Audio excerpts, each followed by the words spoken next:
em relação a quem precisa entrar com pedido de aposentadoria ou precisa fazer alguma perícia, alguma coisa assim, para a gente estar esclarecendo. Agora, o que envolve pessoal que já está aposentado e tem essa questão do empréstimo, aí já é outra esfera, só para a gente focar um pouquinho as perguntas, para a gente conseguir fazer render o tempo aqui. Agora, 12h39.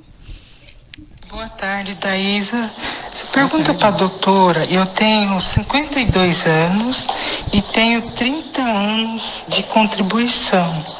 Se tem chance de eu aposentar ainda esse ano, se eu tenho que dar entrada, porque eu não dei ainda. Tá bom? Aguardo a resposta. Obrigada. A dúvida, então, da ouvinte, qual é o nome dela? É a Rosemary. Rosemary. Vamos lá. No caso dela, se ela completou já os 30 anos de tempo de contribuição antes da data de 13 de novembro de 2019, do ano passado, ela tem o chamado direito adquirido. E pode sim solicitar a aposentadoria já agora.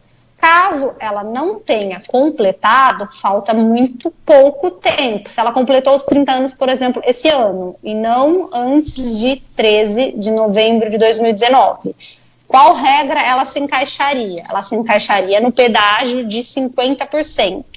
Como funciona isso para o caso dela, na hipótese de ela não ter ainda os 30 anos lá em novembro de 2019? Vamos imaginar que faltasse para ela um ano até essa data que eu falei.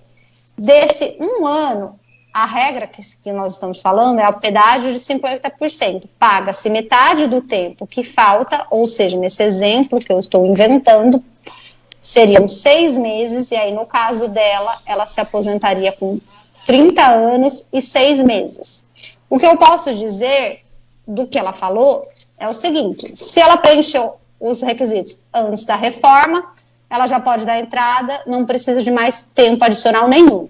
Se ela não preencheu, ela vai cair na regra do pedágio de 50%, que é pagar a quantidade de meses a mais, a partir dos 30 anos, o tempo a mais que faltava para ela completar até a data de 13 de novembro, metade do tempo que faltava. Então, o exemplo que eu inventei, se faltava um ano, ela pagaria 6 meses. Se faltavam 6 meses, por exemplo, para ela completar os 30 anos em novembro de 2019, aí ela pagaria mais 3 meses. De toda forma, ela vai se aposentar ou pelo direito adquirido, ou na regra pedágio de 50%, e vai pagar um pouquinho a mais do pedágio que faltar para ela completar. Mas a aposentadoria dela, aparentemente, é uma aposentadoria em que ela já tem ou está próxima de obter os requisitos. Certo. Só lembrando que tiveram as mudanças aí da reforma, né? São várias áreas aí que pode se encaixar ou não, né? Para a gente aproveitar o tempo conforme o pessoal for perguntando, né? Daí a Fernanda vai orientando qual dessas formas aí seria a mais viável, né? Mais perguntas? Boa tarde, Daísa. Então, minha irmã também aconteceu a mesma coisa com ela. Ela chegou no banco, tinha R$ 1.800 depositado na conta dela, uma coisa que ela não fez.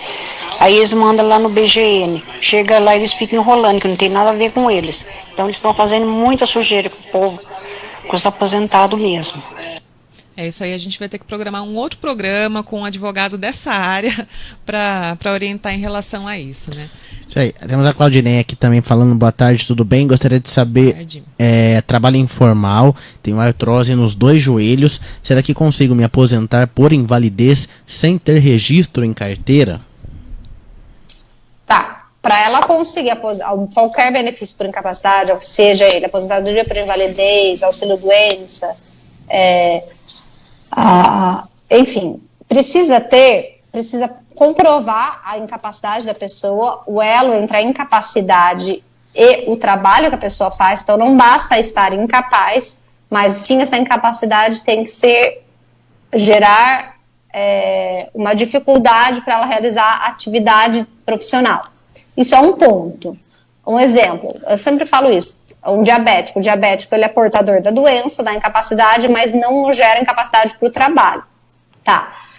Então, isso ela precisaria de documentação médica para solicitar um auxílio-doença ou aposentadoria por invalidez, fazendo esse elo, essa ligação entre a doença que ela tem, a incapacidade que ela tem e ela não conseguir trabalhar por conta disso. Isso é um ponto. Só que aqui ela traz um segundo detalhe, que ela não está pagando. Pessoas que não estão pagando o INSS não têm cobertura ao auxílio-doença ou aposentadoria por invalidez. Então, ela precisa voltar a pagar o INSS para ela ter qualidade de segurada. E ela precisa pagar pelo menos 6 meses e depois solicitar esse pedido com provas novas depois desses 6 meses que eu estou falando. Senão o INSS vai entender que a doença dela é pré-existente, ou seja, que ela está fazendo um pedido para o INSS já sabendo que está portadora da doença. E aí não é permitido. Então, o primeiro passo, ela tem que pegar o carnê e voltar a contribuir, já que ela disse que trabalha de forma informal e não tem contribuição. Ela volta a pagar. Depois que ela voltar a ser segurada, ela vai precisar dessa documentação médica comprovando que a doença, a incapacidade que ela tem, repercute na função que ela fazia no último trabalho dela. Ok, próxima dúvida. Temos um ouvinte aqui, ela quer